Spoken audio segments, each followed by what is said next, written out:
Hi everyone, Richard here, and welcome to my channel at Richard Getter. I've given it a nickname, What's Up with Richard? And today I thought what I would do is share my next project I'm going to be working on. I'm going to be building a dollhouse. I have no clue what I'm going to do with it when I'm done with it. I have a couple ideas. We'll see how that happens. Or we'll see what happens after I get the thing finished. This is not the first dollhouse I've done. In fact, I've done 3 of them. Well, actually, 2 dollhouses in a barn. See if you can see that. That is the barn that I did for my grandson.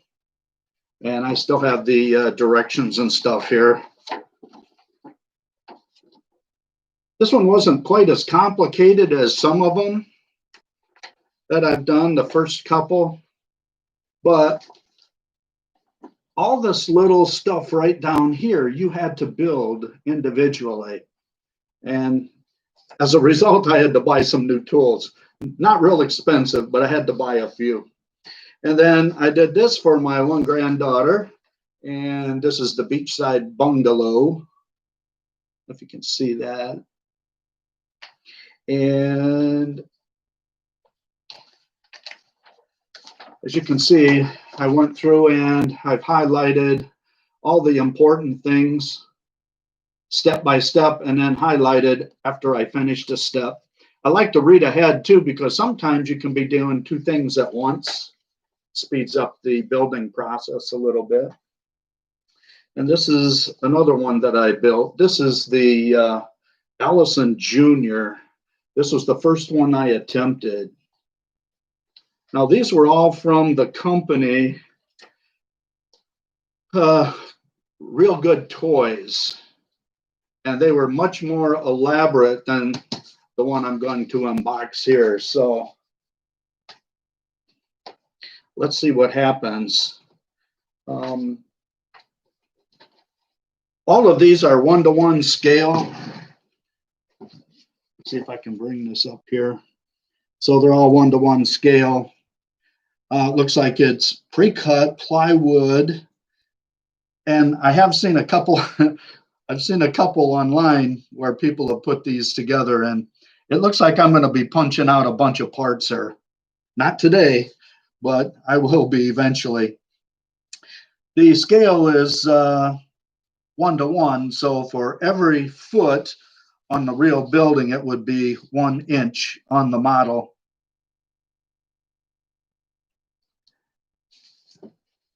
And let's see what we've got in here.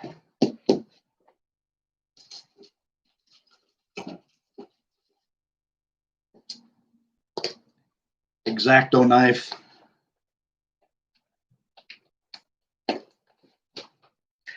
Be careful here. Not only for my fingers, but for the model itself. Oh. Put that back on there.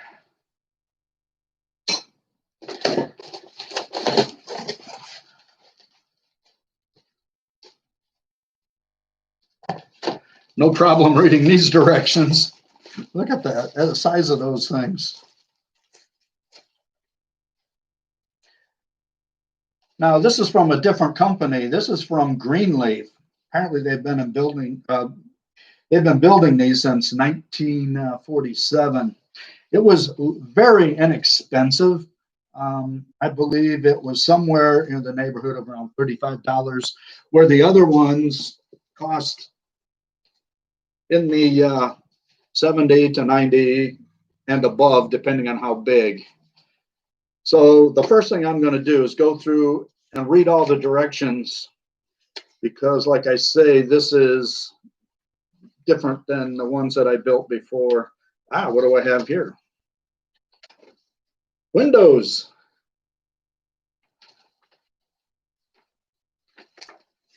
And again, all the instructions that we'll have to follow. So that'll be the first thing I do when I'm done with the stream here. Read those. Of course, they're giving me all kinds of advertisements and things to entice me to build another one.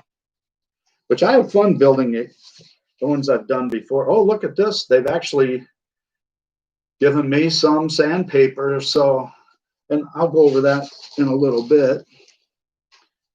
Oh, I see it got a little bit of damage here. Do you see that? A little bit of damage. And a little bit on the back too. Not too pleased with that. That is my fault because I've had this in the garage for a while. But all that's going to be painted anyway. So, and it looks like it's all going to have to be punched out. That's different. I didn't have to do a lot of that before. And you're asking, what is this stuff? All right. Those are shingles. I don't know how many are on there. Look at that. All those are going to have to be punched out. Holy cow. 2 sheets. 3 sheets. 4 sheets. 5 sheets. 6, 7, 8, 9 sheets of shingles. 1, 2, 3, 4, 5, 6, 7, 8, 9, 10, 11 by 1, 2, 3, 4, 5, 7. Wow, 11 by 11. A lot of shingles. More pieces to punch out. This all looks like decorative work here. More decorative work. And like I say, all that's going to have to be sanded down a little bit. All the edges are going to have to be rounded off. And then probably painted up real nice. Oh, that's cool. That punched out real fast. I see I have a lot of work to do when it comes to punching things out.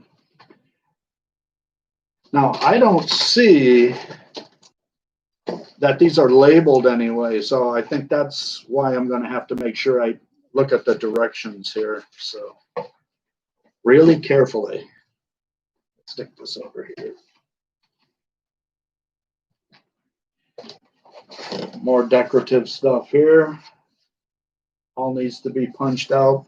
This could be a floor. It could also be, I'm assuming that's going to be a floor. Of course, that could be mistaken.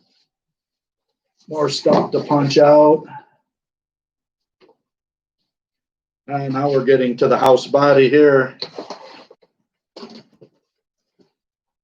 I think you can see this is the side. Okay. Wow. Amazing. More. Cheapers. And this looks like this is going to be the outside. This is, looks like it's going to be on the inside.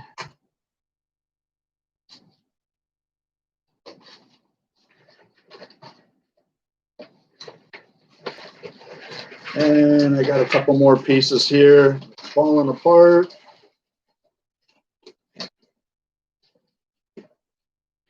More pieces. Try and keep those together the best I can.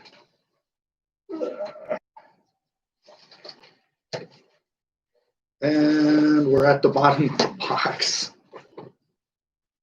Look at that. More body of the house itself. So this is totally different than the other ones that I've done. So this ought to be an interesting process. Now that I have all this stuff out here, move this out of here. You are going to need some tools and things. And you don't use nails or anything to complete this. You're going to be using some glue, and I've used Aileen's tacky glue for the previous dollhouse. The stuff is very sticky. It dries real quickly, and it is very sturdy. So if you're going to build a model like this, I recommend this. It's not very expensive. I've seen it in the dollar store. A smaller bottle is all you really need to do a kit this size. for $1. So relatively inexpensive there. You might need an X-Acto knife to help you, or a sharp knife to help you cut pieces necessary. That might come in handy. Now, for my previous dollhouses, especially the barn, I needed to make angle cuts, and I ended up buying this little miter box. And this saw,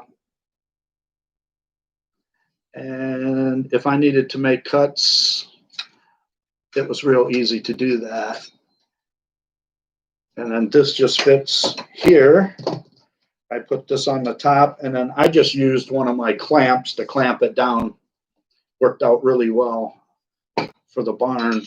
Now, this is not something you would most likely need on a kit similar to this one. You would probably use the X-Acto knife.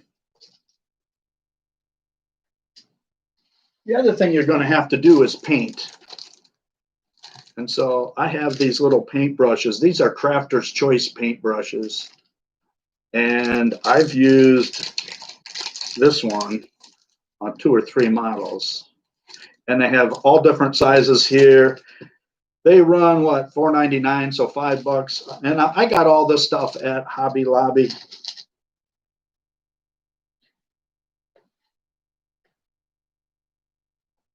I'll show you that in just a second. The other thing you're going to need is some paint.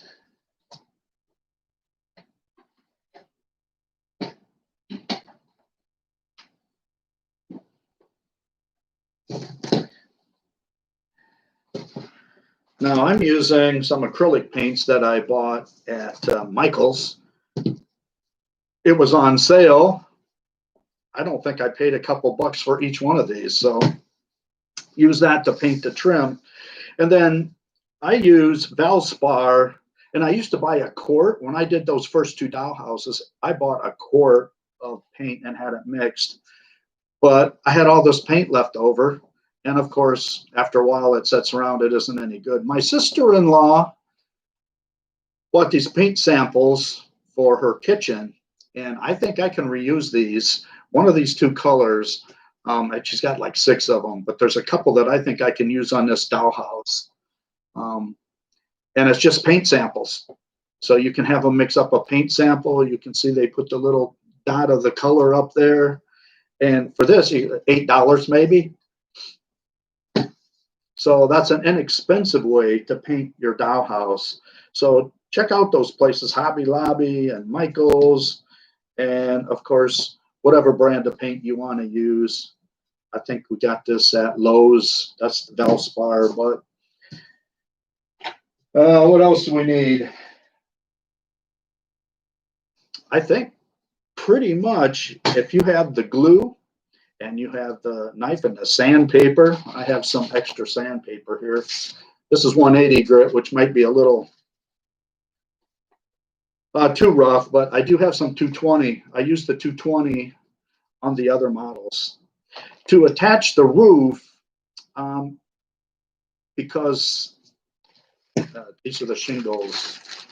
I'm going to be dyeing these shingles also because I use these for other projects. I'll show you that in a second. But to attach the shingles, I've been using liquid nails. It doesn't, because the shingles, let's see if I can show you the difference here. This is a shingle, and this is a shingle after it's dyed. And once you get the dye on there, it may not stick with the tacky glue, or it might start to warp a little bit. So they say to use the liquid nails. It was recommended on the Real Good Toys. So I'll just continue to use that on the Orchid Dollhouse that I'm going to put together today. Start today anyway. And then I use these shingles. I'll dye those. I'll show the dyeing process on another video sometime. I have to do that out in the garage. And as you can see, it's a little chilly outside. So that'll be a process for a sunny day. Here's a little project that I did. As you can see, I used those shingles. Made this for my wife's aunt when she moved into the retirement home, but she has since passed away, and I brought it back. But it's good remembrance of her. I think she really liked that. Here's another one that I painted. I didn't make these. I buy these. You can buy them for like $1 or $2. It's just fun to decorate them up. And this is my Ghost State birdhouse. No bird in it. It's empty.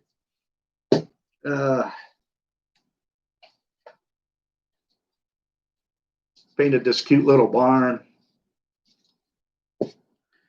What else do I have back here? I did do this. This is like a bird feeder. It's decorative more so than practical for being outside. You could hang it outside if you wanted to. Probably have to put some polyurethane on it. But if you look at the roof on that one, that's actual asphalt shingles right here. Isn't that cool? They just pull out, and then you staple it, start at the bottom, and you shingle it just like you would an actual roof. That was a fun little project to do. I'm not going to show you now. One of these days when I do a different video on here, I'll show you the birdhouse that I redid. That was quite a project, and I did use those shingles on that decorative birdhouse that we have here in the house. Oh, what else do we have going on here? How about this one? As you can see, I've basically done nothing on this one. It's just been sitting in the garage month after month. So I got paint. If I have leftover paint, I might put that together. Now, something I did different on the roof of this one, I know it's hard to see, but I actually got my wood burner and I did some wood burning. So it actually looks like shingles on the roof. That's so hard to see. Ah, there you go. That looks a little better. So it gives it a little texture there. Now, what do I do with all this stuff? Mostly I give it away. People like it, that's fine. So, and I don't think there's anything else when it comes to the dollhouse that I have to tell you about. I got the paintbrushes. What'd we do? We went over the shingles.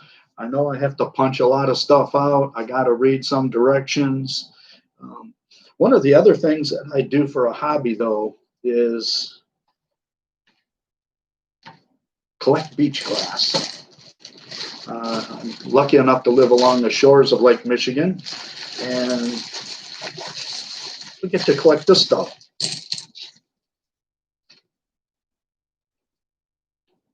Oops, beach glass. I got beach glass all over the kitchen floor now. And it's fun. You get some good exercise walking along the beach, and you can pick up some things. These are just pieces of pottery that's been broken, dumped in the lake, and it ends up in shape. And what I do is I buy wire and I turn them into little pendants. Like this one. That's just a piece of pottery that I found. Tie a string around it. You can get fancier beaded strings and things if you go to the hobby shop. Got yourself a nice little chain or necklace there.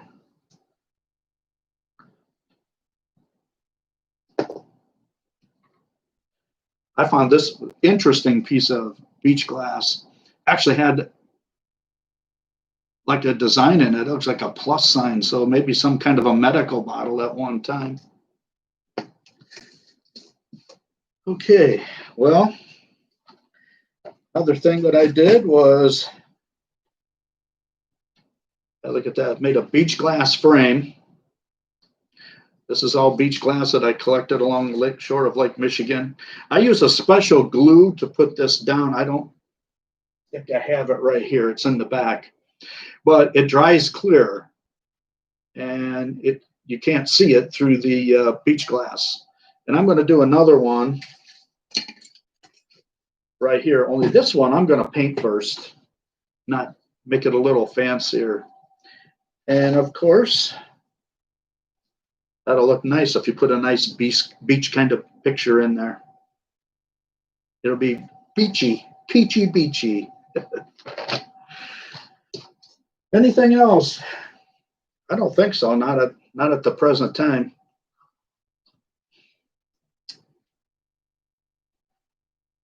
Look back here.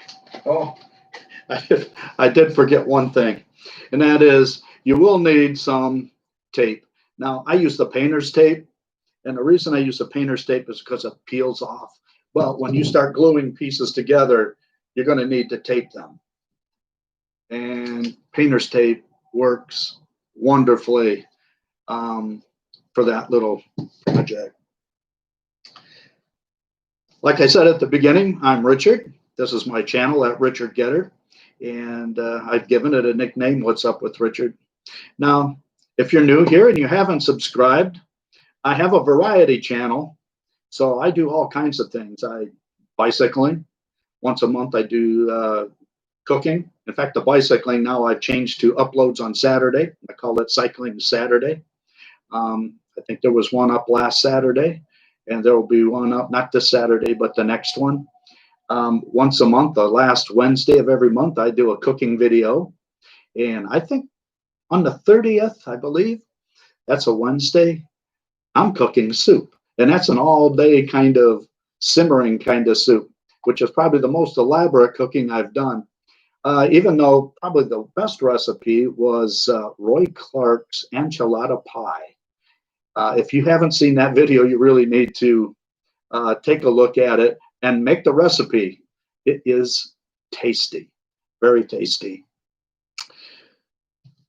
So what else? Oh, I have serendipity. So anytime that I have something that doesn't fit in one of my other playlists, I put it in serendipity. It's, hey, you never know what you're going to get. Yeah, it's like Forrest Gump's box of chocolates, right? And what else do I have on there? I also have some road trips. Those are sort of fun. I visited Scalville not too awful long ago. Don't have too many views on that one, so you can really help me out. Take a look at that one. That was quite an interesting experience, Scalville. Not too far up the road here in Benton Harbor, Michigan. And of course, you can take a look at the website, or you can take a look at the channel and check out the other things. So if you haven't subscribed, would you please do that? And if you're interested in this kind of thing, ring that little reminder bell. And I think you can enjoy some videos with What's Up with Richard. And I think that's all I have for it today. For you today. So thanks for watching. What's Up with Richard? And remember, don't forget, subscribe, because I don't want you to miss another episode. And you can keep up with What's Up with Richard. Bye now.